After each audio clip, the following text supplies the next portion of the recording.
and good day. My name is Jürgen Steinmetz from eTurboNews, and this is a breaking news update.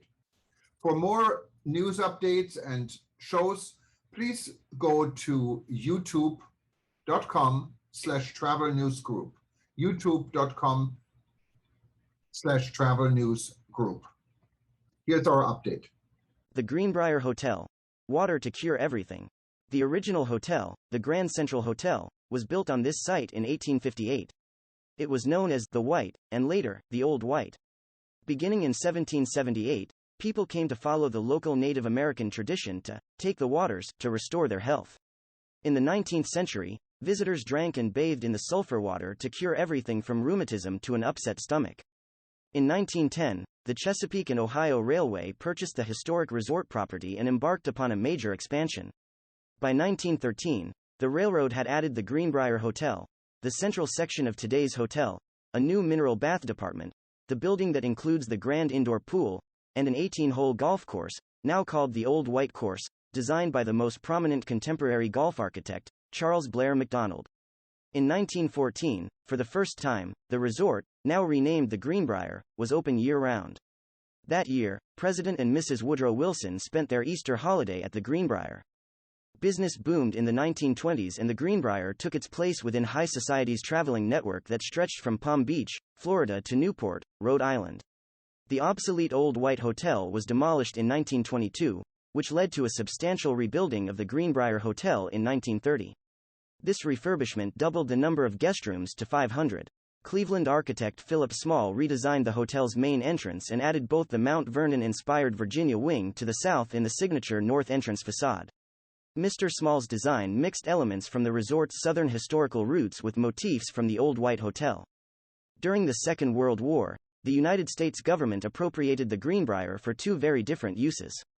First, the State Department leased the hotel for 7 months immediately after the U.S. entry into the war. It was used to relocate hundreds of Germans, Japanese, and Italian diplomats and their families from Washington, D.C. until their exchange for American diplomats, similarly stranded overseas, was completed. In September 1942, the U.S. Army purchased the Greenbrier and converted it into a 2,000-bed hospital named Ashford General Hospital.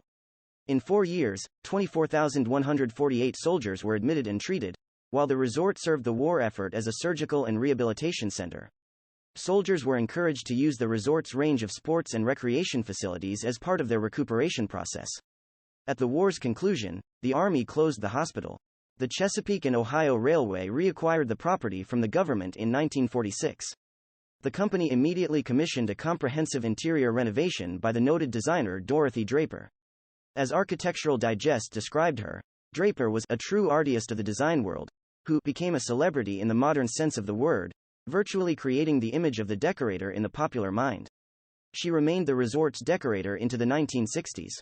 Upon her retirement, her protégé Carlton Varney purchased the firm and became the Greenbrier's decorating consultant.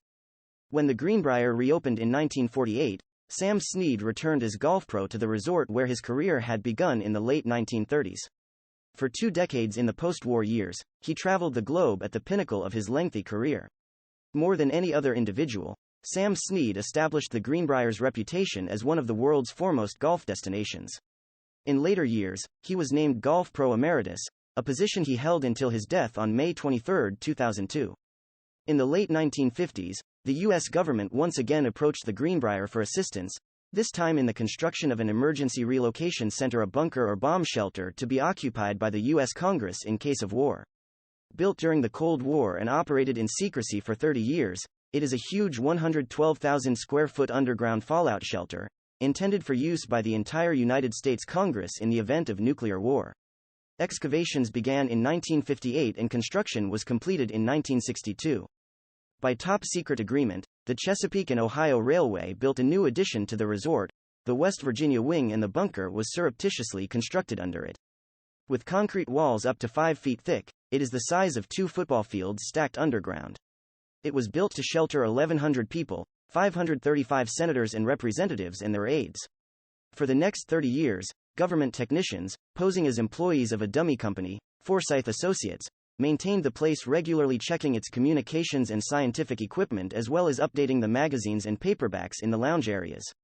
At any point during those years, One telephone call from officials in Washington, D.C., fearing an imminent attack on the Capitol, would have turned the lavish resort into an active participant in the national defense system. At the end of the Cold War and prompted by exposure in the press in 1992, the project was terminated and the bunker decommissioned. According to a May 6, 2013, article in the Wall Street Journal, the U.S. Supreme Court planned to relocate to the Grove Park Inn, Asheville, NC in the event of a nuclear attack. In the overt world above the bunker, resort life proceeded normally as Jack Nicklaus arrived to redesign the 50-year-old Greenbrier course, bringing it up to championship standards for the 1979 Ryder Cup matches. That course was also the site of 3 PGA seniors tournaments in the 1980s and the 1994 Solheim Cup competition. In 1999, the Meadows course evolved when Bob Cup redesigned, rerouted and upgraded the older Lakeside course, a project that included the creation of new golf academy.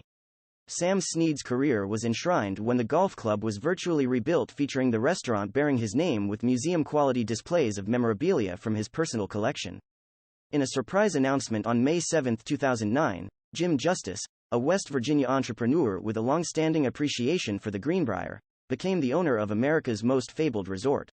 He purchased it from the CSX Corporation, which, through its predecessor companies the Chessie System and the C&O Railway, had owned the resort for 99 years.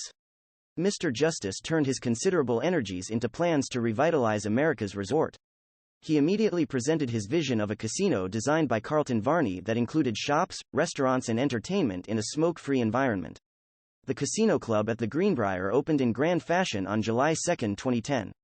Simultaneously, Mr. Justice arranged to relocate a PGA Tour event named the Greenbrier Classic under the direction of the Greenbrier's new golf pro emeritus, Tom Watson. The first tournament was held July 26 through August 1, 2010.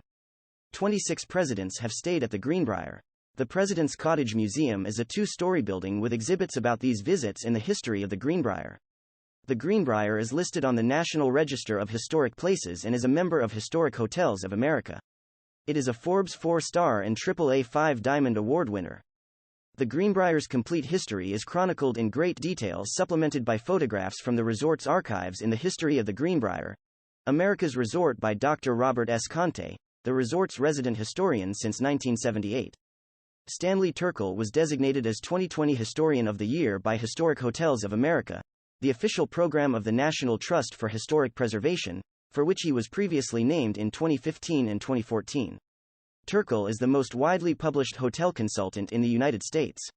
He operates his hotel consulting practice serving as an expert witness in hotel-related cases, provides asset management and hotel franchising consultation.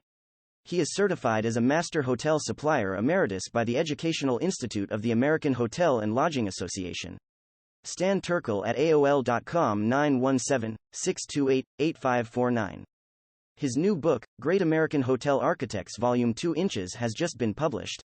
Other published hotel books: Great American Hoteliers, Pioneers of the Hotel Industry, 2009. Built to Last: 100-plus-year-old hotels in New York, 2011. Built to Last: 100-plus-year-old hotels east of the Mississippi, 2013. Hotel Mavens: Lucius M. Boomer, George C. Bolt, Oscar of the Waldorf, 2014. Great American Hoteliers Volume 2, Pioneers of the Hotel Industry, 2016. Built to Last: 100-plus-year-old hotels west of the Mississippi, 2017. Hotel Mavens Volume 2, Henry Morrison Flagler, Henry Bradley Plant, Carl Graham Fisher, 2018. Great American Hotel Architects Volume 1, 2019. Hotel Mavens, Volume 3, Bob and Larry Tisch, Ralph Hitz, Cesar Ritz, Kurt Strand. All of these books can be ordered from AuthorHouse by visiting stanleyturkel.com and clicking on the book's title. More news about hotels. #Hotel History.